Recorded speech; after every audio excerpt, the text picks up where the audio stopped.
Good evening, my dear Fright Followers. It's me, your ghoul from the School of Cruel, the Collector. And here we are with another Friday Night Fable Fright, and I've decided to take you on a little journey back to Even More Tales to give you Goosebumps.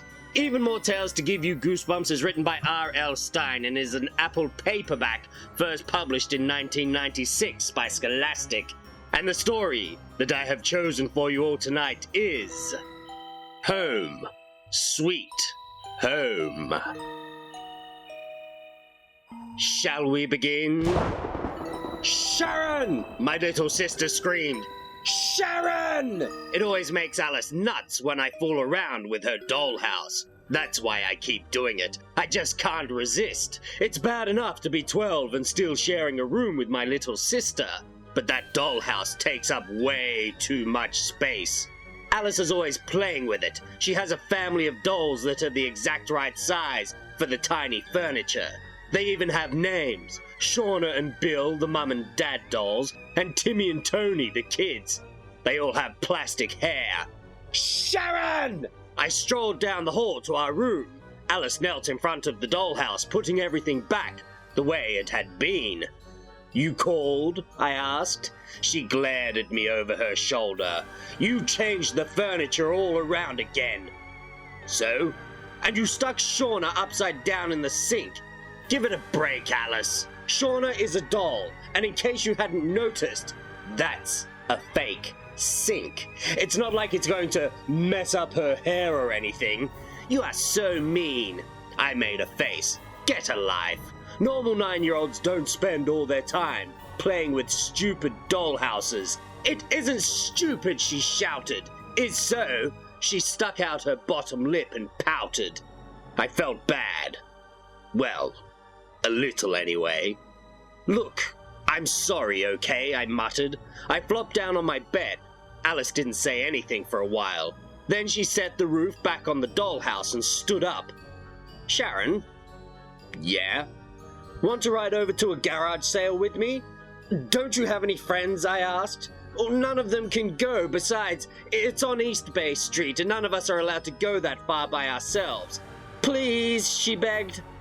I don't know why I agreed to go. I really don't. Maybe because I felt guilty for messing up her dollhouse. Whatever. A few minutes later, we hopped on our bikes and headed out. We turned onto East Bay Street. Alice stopped in front of a big old house set way back from the road. I spotted the name on the mailbox. Hey, this is Mrs. Forster's place, I cried. Uh-huh. I glanced up at the house. A curtain twitched, and I had the feeling that somebody had peeked out at us.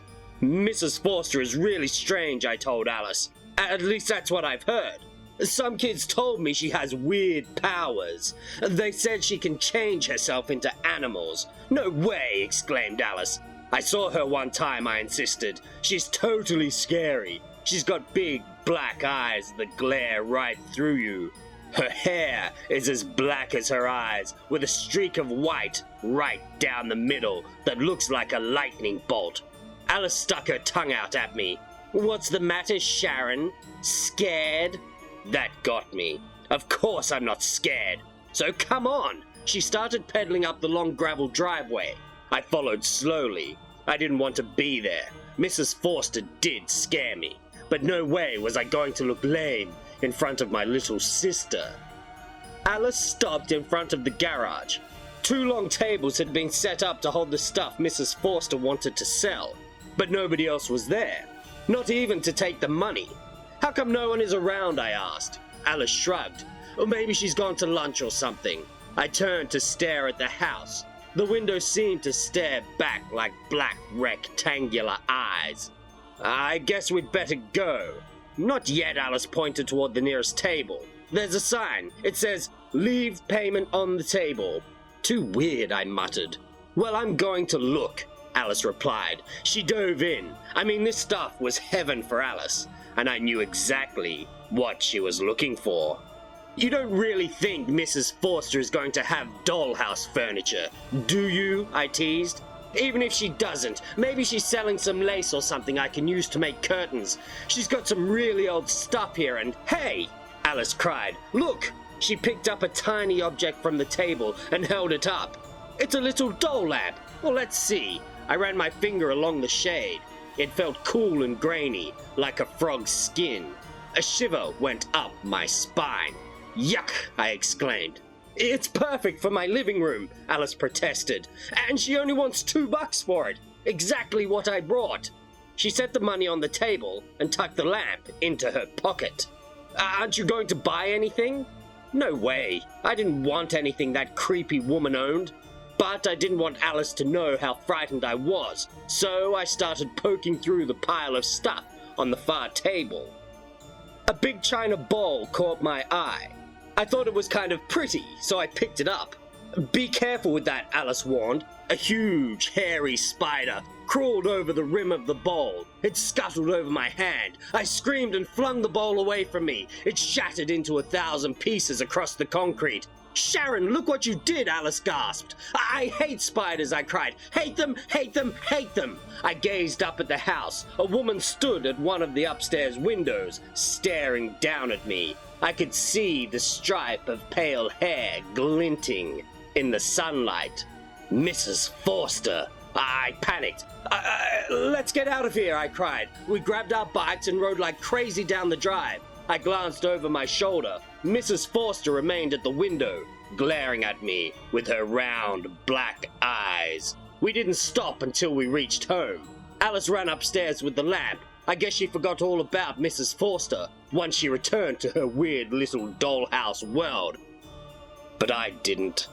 That night I dreamed about the old woman. In the dream, she knew me. She talked to me. You broke my bowl, she whispered in a harsh, raspy voice, and you didn't pay for it.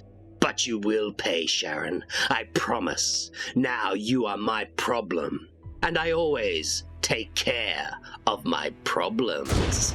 She leaned over me. Her hair fell down and tickled my face. I opened my eyes and found myself staring at the biggest, ugliest spider I'd ever seen. It dangled from the ceiling on a long white strand. As it swiveled to stare down at me, I saw a white stripe down its back. It tickled my face with its hairy front legs. Mom! I screamed. Dad, help! A few seconds later, Mum and Dad came running in. I scrambled out of the bed and flung myself at them. It's a spider, I shrieked. A big hairy spider right on my pillow. Mum clicked on the light. No spider. No spider anywhere in the room. Only Alice, sitting up in her bed, her mouth open wide in surprise. Dad checked under the covers and all around the bed. I kept watching for it to scuttle across the carpet, but no sign of it. It was right there, I insisted. It talked to me. Alice giggled. Wow, are you messed up, Sharon? A talking spider?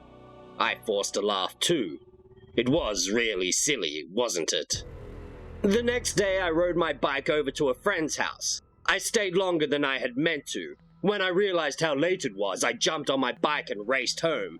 By the time I reached our neighborhood, trees cast long shadows across the ground. One more block and I'd be home. I checked for traffic, then started across the road. Huh? I cried out as a car roared out of nowhere. I froze, stared into bright headlights. Then I swerved so hard, my bike nearly flipped over. Tires squealed. I could feel a breeze as the car sped past me.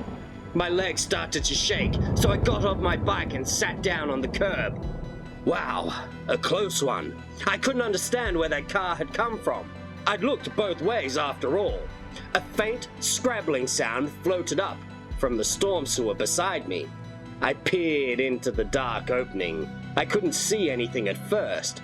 Then something moved in the darkness. Something small and quick. My heart began to pound. A big, hairy spider clambered out of the sewer onto the curb. It had a pale stripe down its back. I leaped up and ran down the block and into my house. It took me a while to get my breath back. This didn't make any sense. Where were all the spiders coming from? I didn't know the answer, but I did know one thing. I hadn't been dreaming last night. I kept picturing that pale stripe down the spider's back. I shuddered. I suddenly felt so afraid. I didn't even go back out to get my bike. After dinner, I headed upstairs to do my homework. Alice had dragged the dollhouse out into the middle of the room. Tiny chairs and tables, beds and bathtubs littered the floor. Hey, I protested. You're trashing my side of the room. I can't even get to my desk to do my homework. So do it on your bed, Alice shot back.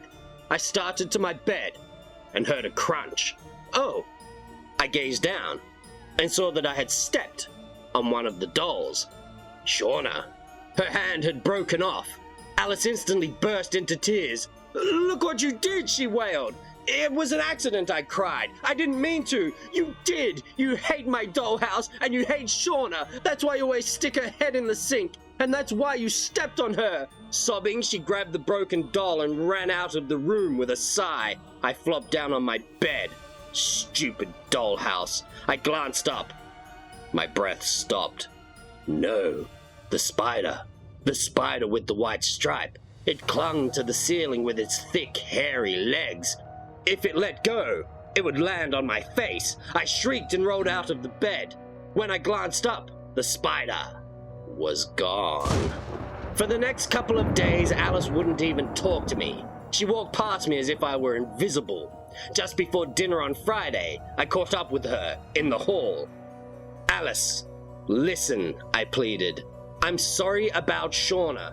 I didn't mean to step on her. I really didn't. She stared at me for a moment. It's okay. Dad fixed her hand. I felt better, but I just couldn't keep from teasing her. I promise I won't put Shauna's head in the sink again, I offered. You won't? Nope. I'll work on Bill for a change. She stuck her tongue out at me. Then she spun around and headed for the dining room, probably to tell. I started after her, but then I heard the sound of glass tinkling above me and gazed up at the chandelier. Its glass prisms quivered, sending rainbows shooting around the room. It happened every time a breeze blew in from the front window. Except the window was closed. The tinkling of the glass grew louder. The prism shook wildly. Before I could move out from under it, the chandelier broke away from the ceiling. I dove to the wall. The chandelier crashed to the floor beside me. I shrieked and stared down at it. Stared down at the spider. You tried to kill me, I shouted at it. I know who you are. I know what you're trying to do. I spun away. I had to get out of there, away from the vicious old woman in her spider body. I took 3 steps and felt something drop heavily into my hair. My eyes moved to the hall mirror. I saw it. I saw the spider in my hair. I felt its hot breath on the back of my neck.